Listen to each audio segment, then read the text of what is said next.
আচ্ছা, বোর্ডের দিকে তাকাও। গত ক্লাসে আমরা 15 পর্যন্ত সমাধানটা দেখেছিলাম। তো আজকে দেখবো 16, 20, 21। 16 তোমাদেরকে এসডব্লিউ দেওয়া হয়েছিল, তোমরা পারছো কিনা জানি না, তবে আমি করে দিচ্ছি। তো 16 নম্বর অঙ্ক করার জন্য লগের দুইটা সূত্র মনে রাখতে হবে। ফার্স্ট ক্লাসে লগের বেসিক যেগুলো লেখা হয়েছিল বোর্ডে, ওইখানে দুইটা সূত্র ছিল, ঠিক আছে। একটা লেখা হয়নি, সেটা আমি এখন বোর্ডে লিখে দিচ্ছি। যেমন একটা সূত্র এমন ছিল যে log a two the power a is equal to 1 হয়, আর একটা ছিল log a two the power 0 equal to 1, তাই না? আর আরেকটা সূত্র হচ্ছে যে log a two the power 1 is equal to a হয়। এগুলার ব্যবহারটাই এই 16 আর 20 নম্বর অঙ্কে আছে, বুঝতে পেরেছো? তো এখন খেয়াল করো যে আসলে এগুলো কখন কাজে লাগবে। এই তিনটা সূত্র তো গত ক্লাসে আমি করেছিলাম। এখন মনে করো কোন অঙ্কে বলা হয়েছে যে 2 to the power x equal two 1। এখন তোমাকে এখান থেকে x এর মান বের করতে হবে। কার মান বের করতে হবে? x এর মান। তুমি x এর মানটা কিভাবে নিবা? এখানে তো বেস 2 নাই, আছে? বেস 2 কি আছে? নাই। আর এখানে বেস আছে 2। তাহলে যদি আমি উভয় দিকে 2 করে তুলতে পারতাম, বেসটাকে সরাইতে পারতাম, তাহলে x এর মান আমি একটা পেতাম। কিন্তু এখানে তো সে বেস নাই, আছে? নাই। তাহলে আমরা কি করতে পারি যে এই 1টা কিভাবে আসে? তো আমরা জানি বেসের পাওয়ার 0 করলে 1 হয়। তা এখানে যে বেস আছে, এখানে সেই একই বেস দিয়ে যদি পাওয়ার 0 দেই, তাহলে ফিরে প্রথম লাইনে যেতে পারবো না। অঙ্কের রুলস কি হয় যে দ্বিতীয় লাইন এমন ভাবে করবো যাতে প্রথম লাইনকে সমর্থন করে। তো এর সাপেক্ষে আমরা লিখতে পারি না 2 to the power x equal to 2 to the power 0। তাহলে এখানে 0 হওয়া মানে হলো 1 হবে। তাহলে আমরা দুই দিক থেকে বেস তুলে x সমান সমান 1 লিখতে পারি না? সরি, x সমান সমান 0 লেখা যায় না? হ্যাঁ, এই সম্পূর্ণ জিনিসের ব্যবহারটাই আমরা 16 আর 20 নম্বর অঙ্কে দেখব, ঠিক আছে? তাহলে মনোযোগ দাও।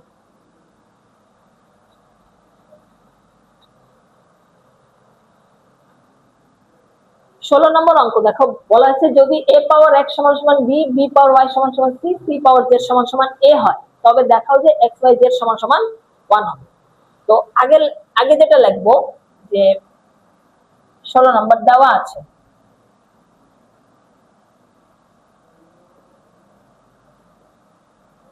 দেওয়া আছে c two the power z সমান সমান a, এটা আমার দেওয়া আছে। এখন খেয়াল করো a পাওয়ার x এর মান b, মানে a পাওয়ার x সমান সমান b, তার মানে কি হয় b সমান সমান a পাওয়ার x হবে। আবার b পাওয়ার y সমান সমান c, তার মানে c সমান সমান b পাওয়ার y হবে। মাঝখানে ইকুয়াল থাকা মানে কি? এটা এর মান, এটা মানে এটা থাকলে এটা ইউজ করতে পারবো, এটা থাকলে এটা ইউজ করতে পারবো। তো এখানে দেখো c পাওয়ার z আছে, তাহলে এখানে c এর মান কি দেওয়া আছে? এই c এর মান b পাওয়ার y, তাই না? তাহলে আমরা এই c এর জন্য b পাওয়ার y এবং পাওয়ার z দিতে পারি a, তাই না? এখন যদি পাওয়ারকে গুণ করি তাহলে কি হবে? b two the power y z is equal to a। এখন দেখো b এর আবার মান হচ্ছে a পাওয়ার x, তাই না? তাহলে কি কি লিখতে পারি b এর জন্য? a power x power y z equal to a। তাহলে কি দাঁড়ায়? a power x y z equal to a। এখন কি চাইলে কি এখান থেকে a তোলা যাবে? তোলা যাবে না, এর একটা পাওয়ার আনতে হবে। তাহলে অঙ্কের যে পরের লাইনটা আমি এমন ভাবে করবো যাতে ফিরে এর কাছে যেতে পারি। তাহলে এখানে কি দ্বিতীয় লাইনে কি আমি এর পাওয়ার 0 দিলে a আসবে, নাকি এর পাওয়ার 1 দিলে a আসবে? এর পাওয়ার যদি আমি 0 দেই তাহলে কি হবে? 1 হবে। তো উপরে তো 1 নাই, উপরে a আছে। কিন্তু লগের রুলস কি ছিল? 2 পাওয়ার 1 হলে 2 হয়, তাই না? আর 2 পাওয়ার 0 হলে ইজ ইকুয়াল টু 1 হয়। তার মানে তোমাকে যদি 2 এর কাছে ফিরে যেতে হয় তাহলে 2 পাওয়ার 1 দিতে হবে, তাই না? আর যদি তোমাকে 1 এর কাছে ফিরে যেতে হয় তাহলে 2 পাওয়ার 0 দিতে হবে। তো তোমাকে কার কাছে যেতে হবে? এর কাছে। তাহলে পরবর্তী লাইনে তুমি এর পাওয়ার কত দিবা? 1 দিব। এর পাওয়ার 1 দিলে তো a হবে। আর যদি এর পাওয়ার 0 দেই তাহলে 1 হবে। বাট এখানে তো আবার 1 নাই, আছে 1। তাহলে এটার জন্য কি কি লিখবো? a power x y z সমান সমান a পাওয়ার ওয়ান, তাই না? এখন এ পাওয়ার ওয়ান দিলে এ আসবে, তাহলে দুই দিক থেকে যদি এ এ তুলে দেই তাহলে কি হবে, এক্স ওয়াই জেড সমান সমান ওয়ান। এটাই হচ্ছে রাইট হ্যান্ড সাইড, তাই না? Proved, should. ঠিক আছে, বুঝতে পারছো? এখন এই যে লগের যে দুই তিনটা সূত্র একটু আগে লিখেছিলাম, এই সম্পূর্ণ সূত্র আরেকবার যদি বিশে আরেকবার ব্যবহার করার সুযোগ আছে আমাদের কাছে, সেটা 20 নম্বর অঙ্কে। 20 নম্বর অঙ্ক যদি করি তাহলে এটা ডিগ্রি ব্যবহারটা বুঝতে পারবো, খেয়াল করো। তাছাড়া বিভিন্ন অঙ্কে ওইগুলো সূত্র ব্যবহার হয়, ঠিক আছে, কিন্তু এই দুইটা অঙ্ক একটু বেশি।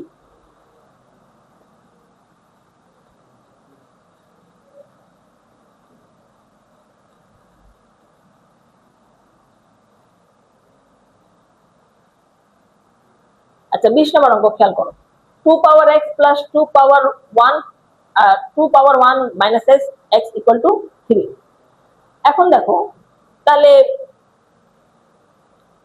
এটা সমান মানে এখানে এক্স চলকের মান আমাকে আনতে হবে। তাহলে আগে যা আছে সেটা নিব। 20 number 2 power x plus 2 power 1 minus x equal to 3। এখন খেয়াল করো, এদিকে 2 পাওয়ার এক্স প্লাস এই যে 2 পাওয়ার 1 মাইনাস এক্স, এই 1 আর এক্স উভয় তো দুইয়েরই পাওয়ার, তাই না? তাহলে দুইটাকে আমরা আলাদাভাবে কি লিখতে পারবো না, 2 power 1 into 2 power minus x লেখা যাবে না? কারণ এরা 1 আর মাইনাস এক্স উভয় তো দুইয়েরই পাওয়ার, তাই না? 2 power 1 2 power minus x equal two কি হবে, 3।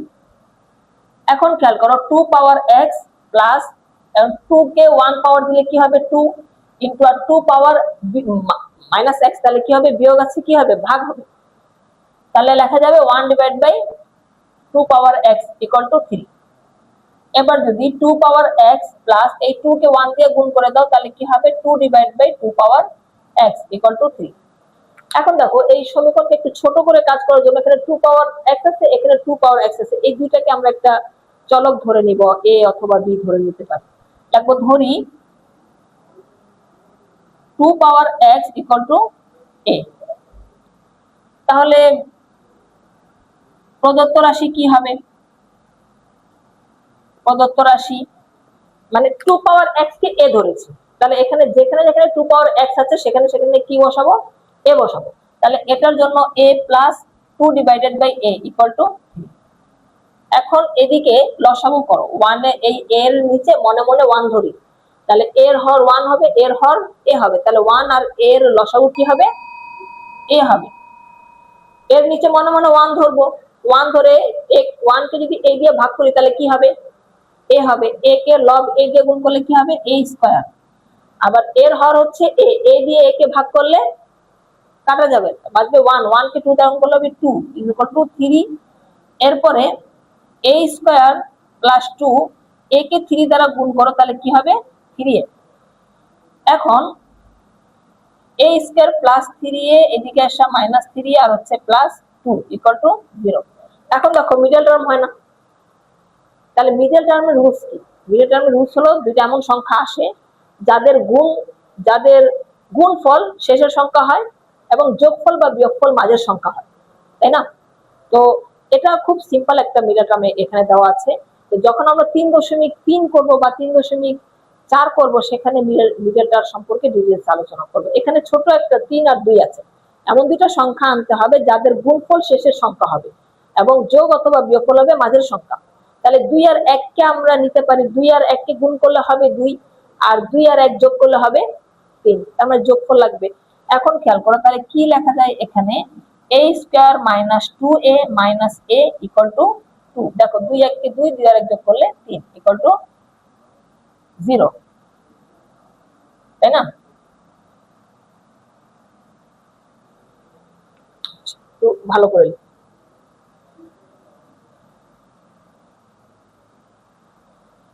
কি হবে, a square minus 2a minus a plus 2 equal to 0, তাই না?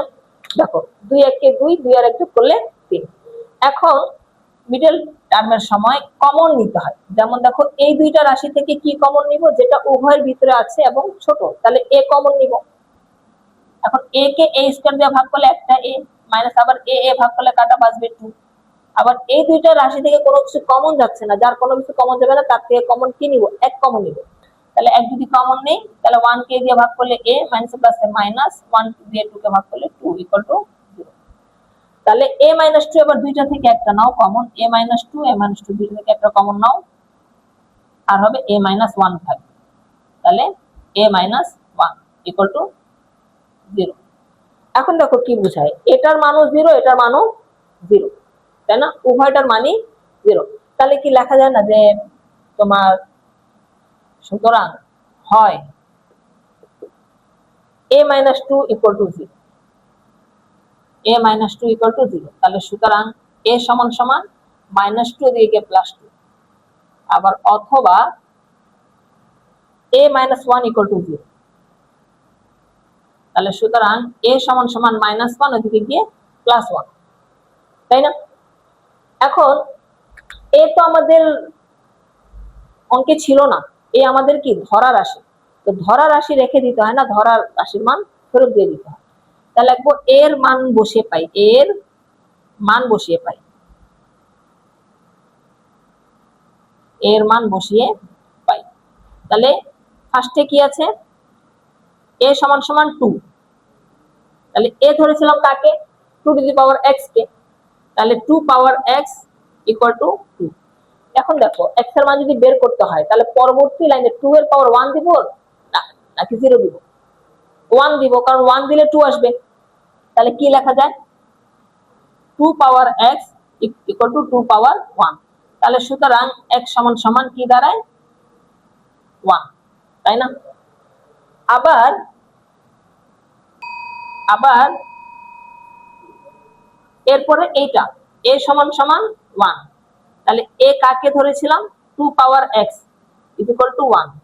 এখন খেয়াল করো 1 কে আনার জন্য এদিকে বেস 2 এর পাওয়ার কত দিতে হবে যাতে 1 আসে, আর 2 পাওয়ার 0, 2 পাওয়ার যদি 0 দিই তাহলে 1 আসবে, আর যদি 2 পাওয়ার 1 দিই তাহলে 2 চলে আসবে, কিন্তু উপরে তো আর 2 নাই, আছে তো কি আছে 1। তাহলে এই বেসটা যদি ওদিকে দিয়ে পাওয়ার 0 দিই তাহলে কি আসবে 1 আসবে।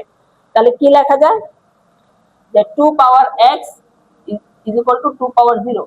সুতরাং x সমান সমান কি হবে 0, তাই না। তাহলে সুতরাং x এর মান আমরা কি পেলাম, x সমান সমান 0 আর হচ্ছে 1, এই হচ্ছে आंसर। বুঝতে পেরেছো। এখন দেখো 21 নাম্বার সৃজনশীল।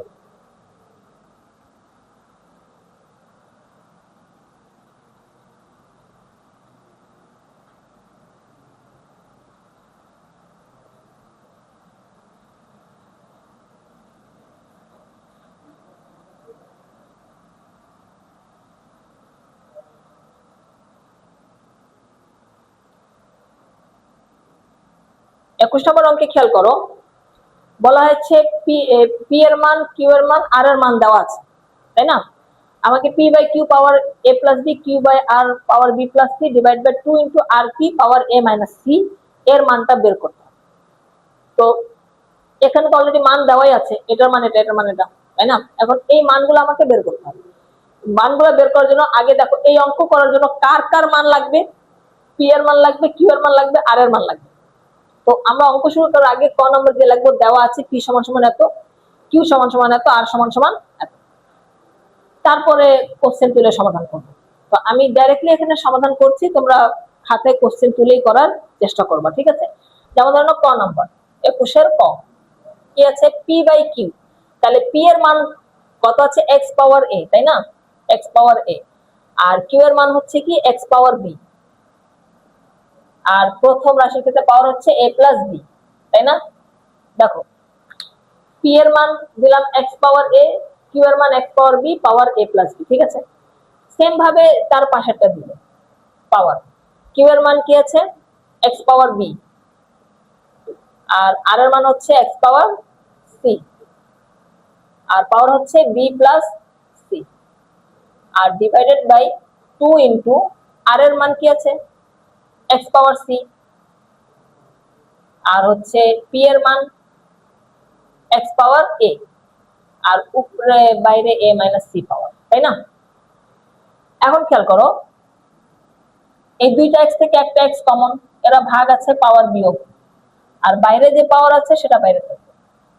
সেম ভাবে এটাও দুইটা এক্স থেকে একটা X B minus C B plus C divided by 2 into এই দুইটা এক্স থেকে একটা এক্স কমন নিয়ে নাও, এরা গুণ আছে, এদের পাওয়ারকে যোগ করে দাও। এই যে বাইরে দেখো এ মাইনাস সি আছে, তাহলে ভিতরে তোমার এরা গুণ ছিল, পাওয়ার করে এ প্লাস সি, যাতে সূত্র অ্যাপ্লাই করতে সহজ হয় গুছিয়ে লিখতে হবে। সি প্লাস এর জায়গায় এ প্লাস সি লেখা হয়েছে।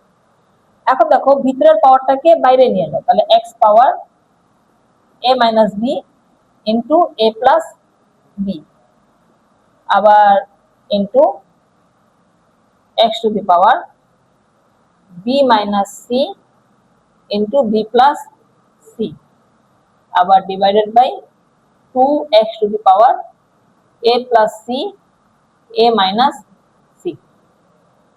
এখন এই প্রত্যেকটা দেখো a স্কয়ার মাইনাস b স্কয়ারের সূত্র, তাহলে a স্কয়ার মাইনাস b স্কয়ারের সূত্র কি a plus b into a minus b, তাহলে কি বসাবো x টু দি পাওয়ার এর ক্ষেত্রে a square minus b square into আবার এটার ক্ষেত্রে x টু দি পাওয়ার এটা a এটা b, তাহলে b square minus c square divided by 2x to the power এটার ক্ষেত্রে a square minus c square. এখন একটা খেয়াল করো যে এটা ভাগ আছে, এটাকে ভাগ আকারে এখানে লিখবো, আর উপরে যেটা আছে সেটা সরাসরি কমন নিয়ে যোগ করে দিই। যেমন দেখো দুইটা এক্স থেকে একটা এক্স, এরা গুণ ছিল, এদের পাওয়ার যোগ করো, a square minus b square plus b square minus c square, আর divided by 2x to the power a square minus c square. এখন খেয়াল করো b স্কয়ার প্লাস মাইনাস কাটা, তাহলে বাঁচে কি x to the power a square minus c square, আর নিচে 2x to the power a square minus c square. এখন দেখো এটা এটা কাটা, তাহলে বাঁচে কি উপরে 1, তাহলে মান দাঁড়ায় কি হাফ। এটাই হচ্ছে ক নম্বরের অ্যান্সার। বুঝছো? এবার খ নম্বর দেখো।